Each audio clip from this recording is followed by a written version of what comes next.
Hi, I'm Gary, and this is EV Musings, a podcast about renewables, electric vehicles, and things that are interesting to electric vehicle owners.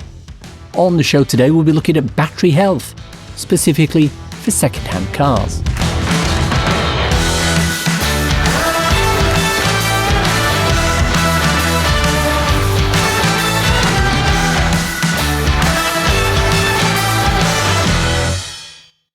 This season of the podcast is sponsored by Zapmap, the free-to-download app that helps EV drivers search, plan, and pay for their charging. Before we start, I wanted to say a big vote of thanks to listeners who support me via Ko-fi.com.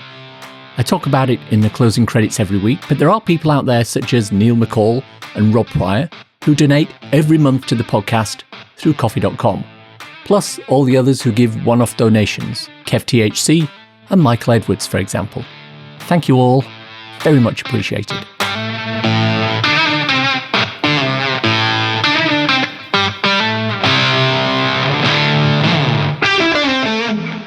Our main topic of discussion today is battery health.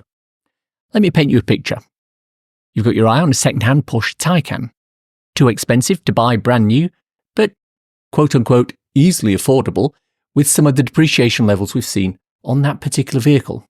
You take a test drive and it all feels good. The range looks good and you're seriously tempted by the price. But you still have a niggling doubt about whether the battery is still in a good state of health. While most second-hand batteries at the moment are still under the 8-year battery warranty, there are some from the earlier phase of the EV rollout that might be out of warranty. So how can you be sure that you're not going to end up with a battery that will need replacing within a couple of months? And the short answer is, you don't. But that's not going to be the case going forward. We've touched on this before in previous episodes, but that was more from the point of view of this is what you need to do to make sure your battery works well and remains in good condition. Today I want to have a think about the next step of the battery journey, second-hand cars, and how you can determine whether the batteries are any good. With most modern EV batteries, the chemistry used to make them run will degrade over time. And by that, I mean that the range you can expect from a 100% battery charge will reduce. This is perfectly normal and usually is quite limited. This is because the battery has a complex software battery management system to protect it and prolong the lifespan. As an example of how good this software is, take a look at any modern smartphone after about 3 years. Smartphones don't have the complex BMS software on them like EV batteries do. On an iPhone, go to the battery settings and check state of health. My last battery at around 3 years old was down to about 82% state of health. And what this means is that when the battery is shown as 100% charge, it's only actually 82% charged. This has an impact on how long you can go without needing to recharge it and how quickly it discharges during the day. So this obviously causes issues when you're looking at people who are equating a phone battery with an EV battery. Fundamentally, they're the same basic technology, maybe even the same basic chemistry in certain vehicles, but any similarity in how they operate stops there. So it's understandable why people who are used to replacing their phone or phone battery on a regular basis, because it needs charging twice a day to keep working, are concerned that the same thing will need to happen with their EV. While replacing an iPhone battery is relatively inexpensive, I bought a replacement part with the associated tools needed to do the repair off Amazon for around £30 recently. The costs associated with a new EV battery are much, much bigger. Various figures are bandied around for replacement costs, and it depends, of course, on battery size, battery chemistry, supplier, and age. Are you replacing with a brand new one, or one that's been taken from, for example, a written-off version of your car? It's always going to be a reasonably big outlay for a new EV battery. Figures of £20,000 and higher can be seen being paraded around social media. So put all these things together and you have members of the public thinking, if this EV is more than 3 years old, it'll need a new battery and it'll cost me 20 grand to replace it. And indeed, I've seen more than one post on social media and in certain parts of the mainstream media where this is the case. But it couldn't be further from the truth. And today, I want to look at why that's not the case indeed. First, let's talk about battery health in general and why thinking iPhone batteries and EV batteries are the same is a big mistake. Firstly, the key thing that hurts batteries, of pretty much any sort, is heat. When you use them, charge them and recharge them, they get hot, and this heat contributes to the degradation in the battery. Ironically though, heat is actually required to make EV batteries charge at an optimum speed. If you can heat your battery up to a certain point, charge it, and then immediately cool it down, you get the best of both worlds, a rapidly charging battery with a relatively long life. But when you look at your smartphone, I bet you do things like leave it charging all night, plugged in on the bedside table. Or you use it in the heat of the summer, making sure that it gets, almost too hot to touch. Or you do lots of video for your Instagram pages, meaning the processor and the battery is working extra hard, right? How many of you do the double whammy of reading in bed with the phone, charging, connected, and then fall asleep with it under the covers next to you or under the pillow? All these things will increase the heat of the battery. In some cases, they'll help the battery charge quicker, but in most cases, they'll provide some sort of damage to your phone. And this is because smartphones don't have a battery management system on them. Actually, to be accurate, some of them do, but it's fairly basic and rudimentary, and it's nowhere near as complex as that's on an EV. Also, they don't have the temperature management systems. These manage heat coming into and out of the battery. No smartphone has this. And guess what? If your phone is under the covers, with you plugged in all night, once it gets to 100%, it'll get warmer and warmer, degrading the battery more and more as it does so.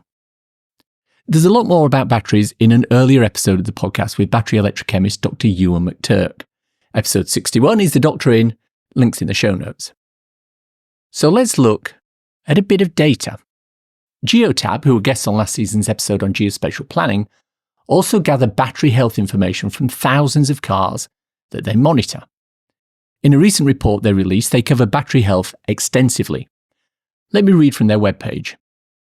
At the average degradation rate of 2.3% per year, an EV battery would take 15 years to decline to 70% maximum charge, and that's well beyond the average lifespan of a car in the UK.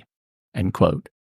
They also say that battery degradation is not a linear thing. There's an initial drop in health within the first year or so.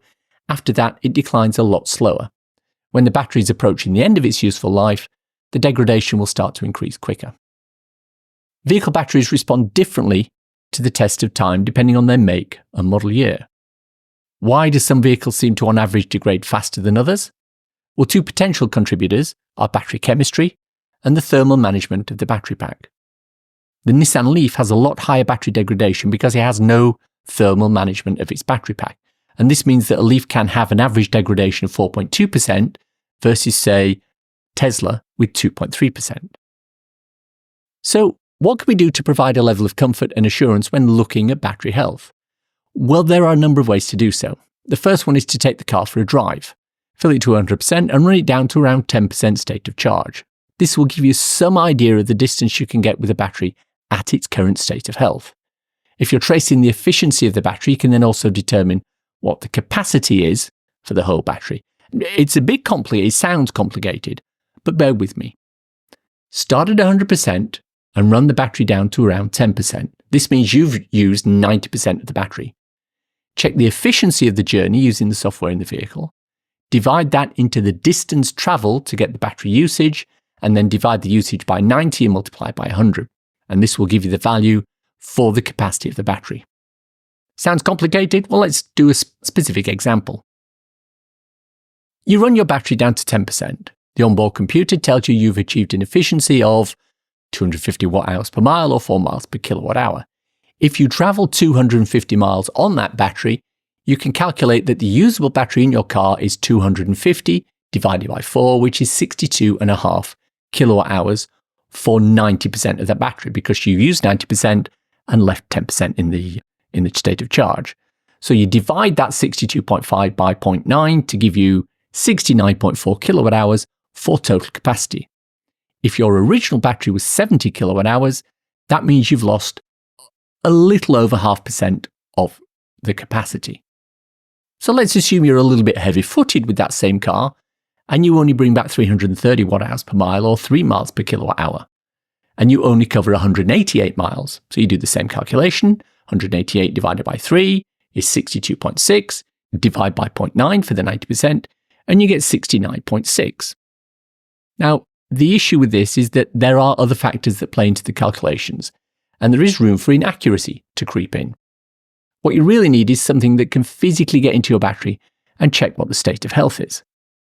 Now, last season we spoke with Irish EV car dealer Simon Acton, and one part of the interview that was not broadcast at the time related to a segment of his business where he provided battery health for used EVs. I suppose if I could touch very quickly on the battery health side of things.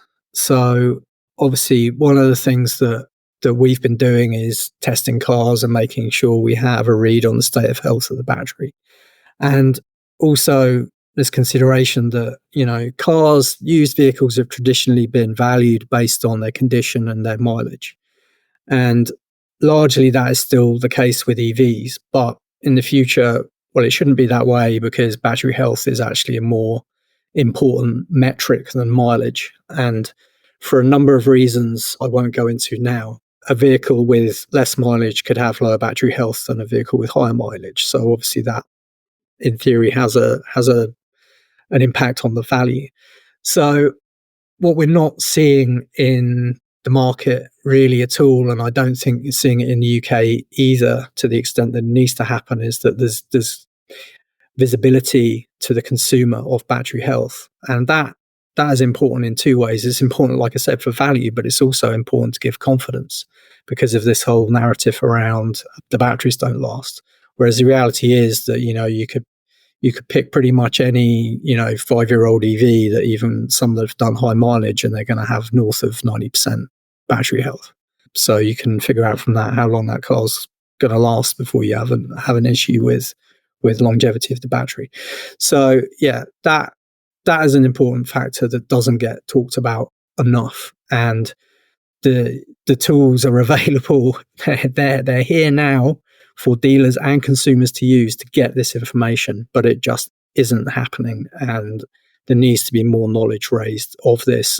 Consumers should be aware that it's something they should ask about when they buy a used electric car, both to protect themselves, but also, to make sure that, they're working with a dealer who actually knows what they're selling. The tool I use is obviously the company Avalu. They're a commercial business, so they do store all that data centrally in their own data cloud, and all of that data is used in the calculations that they make to consider the health of a particular battery and how that benchmarks against similar vehicles. So that information isn't publicly available, but I mean they have worked with a number of OEMs to offer that information. It's not freely available, but it is there. Now, Simon mentioned Avalu, an Austrian company that provide battery health testing. It's a commercial business which will evaluate the state of health of a battery. It works very simply. You have a specific piece of kit which plugs into your car's OBD port.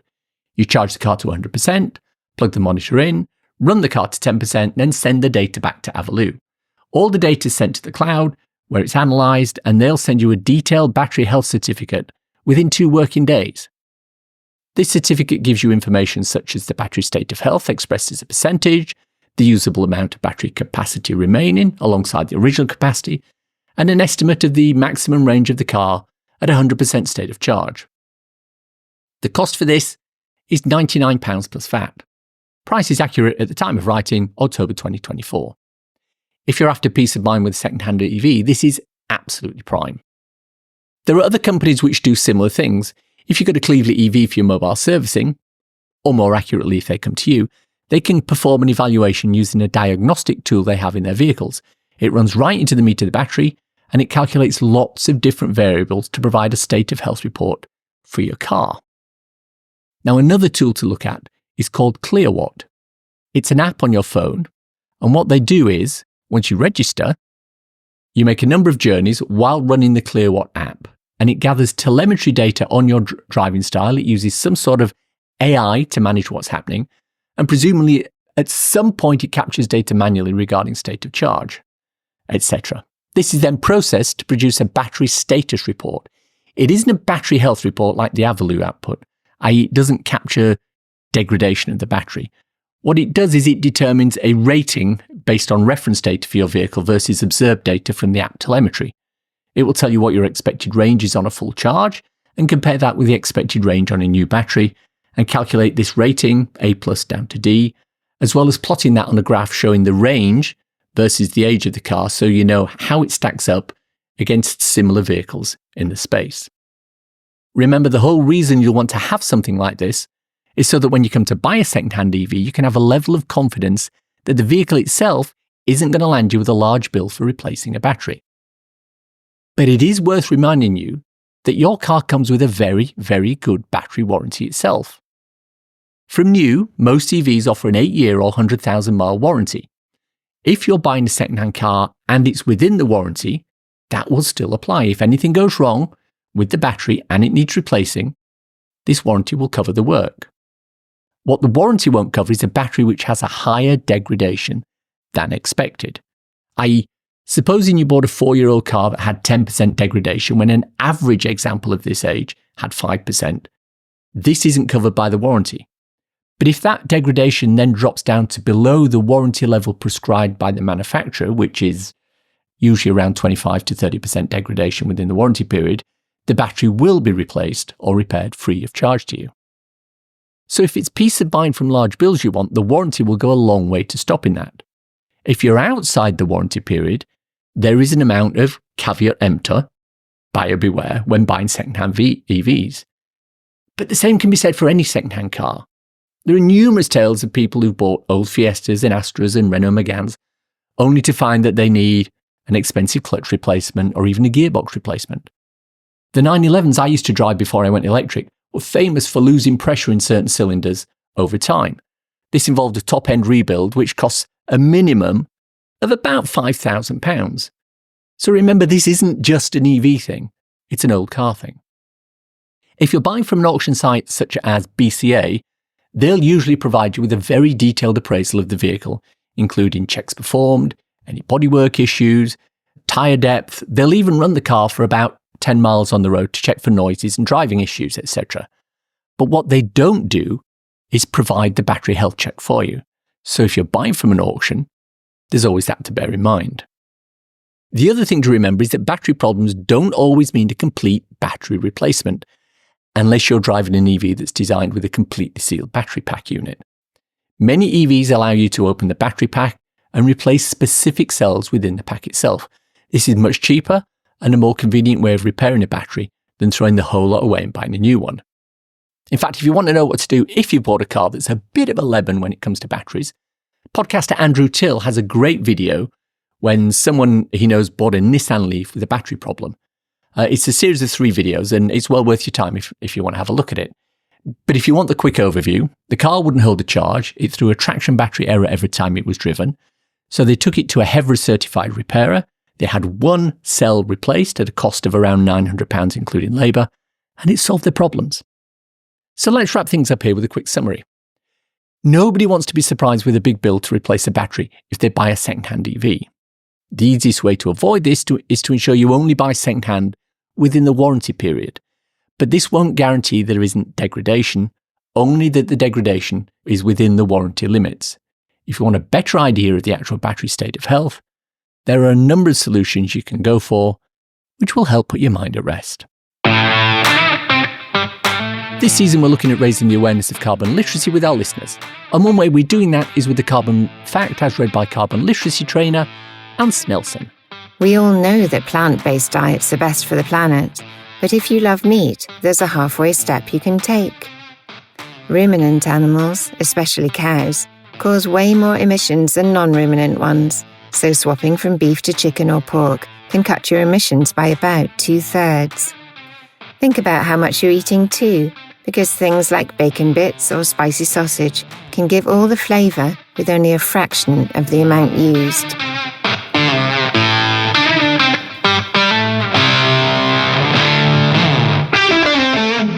It's time for a cool EV or renewable thing to share with your listeners. The world's largest wind-powered cargo ship called Animos recently made its first delivery from France to New York carrying wine and spirits. This innovative ship uses large lightweight sails and advanced technology to primarily rely on wind power, reducing reliance on fossil fuels. TOWT, the company behind Animos, plans to expand its fleet and help brands meet climate goals through sustainable shipping. What's that old saying? Everything old is new? Sales coming back, can't complain about that. A word from our sponsors Zapmap about Zap Pay, your simple and convenient way to pay for EV charging. With Zap Pay, EV drivers can easily pay for charging across multiple networks, all within the Zapmap app. No need for juggling multiple apps or accounts. Zap Pay simplifies the entire process by enabling seamless payments across a wide range of networks. With Zap Pay, you'll not only streamline your payments, but you'll also get access to a range of other features. Track your charging history at any time, receive live status updates while your car is charging, easily download VAT receipts for your records, and, as an added bonus, Zapmap Premium customers get charging discounts when paying with Zap Pay. It's incredibly easy to start. After installing the app, simply add a payment card or use Apple Pay or Google Pay and you're ready to go. Try Zap Pay today and experience hassle-free EV charging. I hope you enjoyed listening to today's show. It was put together this week with the help of Simon Acton, Geotab, and Dr. Ewan McTurk. Many thanks for the help. If you have any thoughts, comments, criticisms, or other general messages to pass on to me, I can be reached at info@evmusings.com. On the socials, I'm on Twitter or X at MusingsEV. I'm also on Instagram at EV Musings, where I post short videos and podcast extracts regularly. Why not follow me there? Thanks to everyone who supports me through Patreon on a monthly basis and through coffee.com on an ad hoc one. If you enjoyed this episode, why not buy me a coffee? Go to coffee.com/EVmusings and you can do just that. ko-fi.com/EVmusings. Takes Apple Pay too. Regular listeners will know about my 2 ebooks, So You've Gone Electric and So You've Gone Renewable. They're 99p each or equivalent and you can get them on Amazon. Check out the links in the show notes for more information, as well as a link to my regular EV Musings newsletter and associated articles. Now I know you're probably driving or walking or jogging right now as you listen, but if you can remember and you enjoyed this episode, drop me a review in iTunes please. It really helps me out. If you've reached this part of the podcast and are still listening, thank you. Why not let me know you've got to this point by tweeting me at MusingsEV with the words, "There's positives and negatives." Hashtag if you know you know. Nothing else. Thanks as always to my co-founder Simon. You know, I once asked him if he was at all worried about the huge number of Christmas toys that get used once, then thrown away as kids need more and more stimulation to keep them interested. He seemed less concerned about that than he was about something found inside the toys. I suppose if I could touch very quickly on the battery health side of things. Thanks for listening. Bye.